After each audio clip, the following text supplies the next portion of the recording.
നമസ്കാരം. സസ്പെൻസും ഉദ്വേഗവും നിറഞ്ഞ സിനിമാ കഥകളെ പോലും വെല്ലുന്ന യഥാർത്ഥ പോലീസ് ഓപ്പറേഷനുകളിലൂടെ കേരള പോലീസിന്റെ ചരിത്രത്തിൽ സ്വന്തം പേരെഴുതി ചേർത്ത ധീരനായ ഒരു പോലീസ് ഉദ്യോഗസ്ഥനുണ്ട്, AP ഷൗക്കത്ത് അലി. ഇനി മലബാറിന്റെ രാഷ്ട്രീയ ഹൃദയഭൂമിയായ കോഴിക്കോട് നഗരത്തിന്റെ ക്രമസമാധാന ചുമതലയുള്ള പുതിയ പോലീസ് കമ്മീഷണർ. രാഷ്ട്രീയ സമ്മർദ്ദങ്ങൾക്ക് വഴങ്ങാത്ത, ഭരണഘടനയോടും നിയമത്തോടും പൂർണ്ണ നീതി പുലർത്തുന്ന ഈ സിംഹവീര്യമുള്ള ഉദ്യോഗസ്ഥന്റെ നിയമനം കേരള രാഷ്ട്രീയത്തിലും പോലീസ് ആസ്ഥാനത്തും ഒരേ സമയം വലിയ ചർച്ചകൾക്കാണ് വഴി തുറന്നിരിക്കുന്നത്. SI പരീക്ഷയിൽ 1ാം റാങ്കോടെ സർവീസിൽ പ്രവേശിച്ച AP ഷൗക്കത്ത് അലി ആദ്യ ദിനം മുതൽക്ക് വിട്ടുവീഴ്ചയില്ലാത്ത പ്രവർത്തന ശൈലിയിലൂടെയാണ് ശ്രദ്ധേയനായത്. മുൻ ഇടതുപക്ഷ സർക്കാരിന്റെ കാലത്ത് കടുത്ത അവഗണനകൾ നേരിടേണ്ടി വന്നിട്ടും തന്റെ അന്വേഷണ മികവും ചങ്കൂറ്റവും കൊണ്ട് അദ്ദേഹം ജനങ്ങളുടെ കയ്യടി നേടിയത് മലബാർ മാത്രമല്ല, കേരള ജനത ഒന്നാകെ കണ്ടു.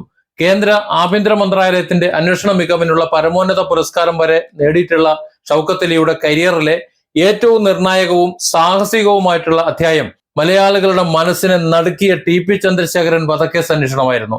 വടകര വള്ളിക്കാട്ടിൽ വെച്ച് TP ചന്ദ്രശേഖരനെ ഇന്നോവ കാറിലെത്തിയ അക്രമി സംഘം ക്രൂരമായി വെട്ടിക്കൊലപ്പെടുത്തിയതിന് പിന്നാലെ പ്രതികൾക്കായി പാർട്ടി നൽകിയ പട്ടിക തള്ളിക്കളഞ്ഞ് ശാസ്ത്രീയ അന്വേഷണത്തിന് അന്നത്തെ ഉന്നത ഉദ്യോഗസ്ഥരും ഭരണകൂടവും നിർദ്ദേശം നൽകി. അന്ന് തലശ്ശേരി DYSP ആയിരുന്ന ഷൗക്കത്ത് അലിക്കായിരുന്നു അന്വേഷണത്തിന്റെ ചുമതല.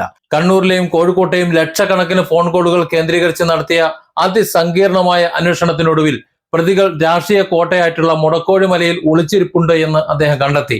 ലോക്കൽ പോലീസ് വഴി റെയ്ഡ് വിവരങ്ങൾ ചോരാതിരിക്കാൻ അതീവ രഹസ്യമായിട്ടാണ് ഷൗക്കത്ത് അലി കരുക്കൾ നീക്കിയത്. മലമുകളിലെ ഭൂപ്രകൃതി മനസ്സിലാക്കാൻ ഗൂഗിൾ മാപ്പിന്റെ സഹായം തേടി ഒടുവിൽ വടകരയിൽ നിന്നും പുലർച്ചെ 2 മണിക്ക് ചെങ്കൽ കയറ്റാൻ പോകുന്ന തൊഴിലാളികളെന്ന വ്യാജേന ലുങ്കിയും തോർത്തും ധരിച്ച് ടിപ്പർ ലോറിയിലാണ് ഷൗക്കത്ത് അലിയും 20ഓളം പേർ വരുന്ന സംഘവും യാത്ര തിരിച്ചത്. കനത്ത മഴയും ദുർഘടമായ പാതയും താണ്ടി മൊബൈൽ ഫോണുകൾ പോലും നനഞ്ഞുപോയ പ്രതികൂല സാഹചര്യങ്ങളിൽ 4 കിലോമീറ്ററിലധികം മല കയറി അവർ ഒളിത്താവളത്തിലെത്തി. പോലീസിനെ കണ്ടയുടൻ കൊടിസുനിയും സംഘവും തോക്കെടുക്കാൻ മുതിർന്നുവെങ്കിലും അതിസാഹസികമായ ബലപ്രയോഗത്തിലൂടെ കൊടിസുനി, ഷാഫി, ഇർമാണി മനോജ് ഉൾപ്പെടെയുള്ള ഭീകര സംഘത്തെ ഷൗക്കത്ത് അലി ജീവനോടെ പിടികൂടി.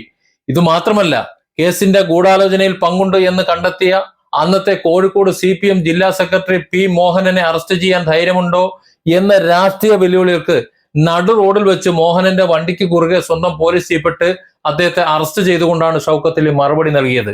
TP ചന്ദ്രശേഖരനെ കൊന്ന ശേഷം ബിനാമി പ്രതികളെ നൽകി ആ പ്രതികളെ തെളിവിന്റെ അഭാവത്തിൽ കോടതിയിൽ നിന്ന് രക്ഷിച്ച് കൊലയാളികളെ രക്ഷിച്ചെടുക്കാമെന്ന ഒരു വ്യാമോഹമാണ് ഇതിലൂടെ ഷൗക്കത്ത് അലി പൊളിച്ചടുക്കിയത്. ഗൂഢാലോചനയ്ക്കെതിരെ മറ്റൊരു പ്രതിയായ PK കുഞ്ഞനന്തനെയും നിയമത്തിന് മുന്നിൽ ഷൗക്കത്ത് അലി കൊണ്ടുവന്നു.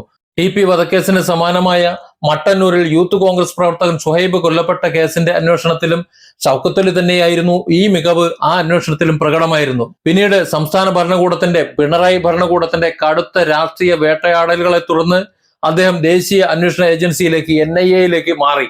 അവിടെ തീവ്രവാദ വിരുദ്ധ ഓപ്പറേഷനുകളുടെ സ്പെഷ്യലിസ്റ്റായി മാറിയ അദ്ദേഹം കനകമല IS തീവ്രവാദ കേസ്, തമിഴ്നാട്ടിലെ വിവിധ ഭീകരവാദ കേസുകൾ, അങ്ങനെ രാഷ്ട്രവിരുദ്ധ കേസുകൾ വിജയകരമായിട്ട് തെളിയിച്ചു. ആഗോളതലത്തിൽ ശ്രദ്ധിക്കപ്പെട്ട പാരീസ് ആക്രമണ കേസിൽ ഫ്രഞ്ച് ഏജൻസികളുമായി ചേർന്ന് അദ്ദേഹം അന്വേഷണം നടത്താനും കേന്ദ്ര ആഭ്യന്തര മന്ത്രാലയം നിയോഗിച്ചത് ഷൗക്കത്ത് അലിയാണ്. കൂടാതെ 2020 സ്വർണ്ണക്കടത്ത് കേസിന്റെ അന്വേഷണ ചുമതല വെറും 24 മണിക്കൂറിനുള്ളിൽ മുഖ്യപ്രതികളായിട്ടുള്ള സ്വപ്ന സുരേഷിനെയും സന്ദീപിനെയും ബംഗളൂരുവിൽ നിന്ന് അറസ്റ്റ് ചെയ്തതും ഇതേ ഷൗക്കത്ത് അലിയാണ്. ഡെപ്യൂട്ടേഷൻ കഴിഞ്ഞ് കേരളത്തിൽ തിരിച്ചെത്തിയ അദ്ദേഹത്തെ പിണറായി ഭരണകൂടം പദവികളൊന്നും നൽകാതെ തഴഞ്ഞുവെങ്കിലും ഇപ്പോ UDF സർക്കാർ അധികാരമേറ്റതോടെ അർഹമായ അംഗീകാരങ്ങൾ അദ്ദേഹത്തെ തേടി എത്തുകയാണ്. നവകേരള സദസ് എന്ന നവകേരള ധൂർത്ത്, നവകേരള ഗുണ്ടായാത്രക്കിടയിൽ കോൺഗ്രസ് പ്രവർത്തകരെ ക്രൂരമായി മർദ്ദിച്ച രക്ഷാപ്രവർത്തന വിവാദത്തിൽ കുറ്റക്കാരായ പോലീസ് ഉദ്യോഗസ്ഥരെ കസ്റ്റഡിയിലെടുക്കാൻ ചങ്കൂറ്റം കാണിച്ചതും Shoukath അലിയാണ്.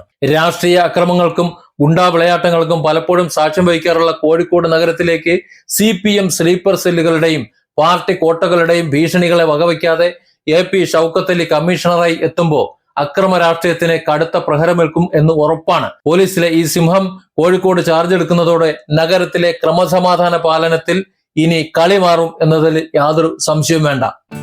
Different angles. Don't forget to subscribe and support this channel.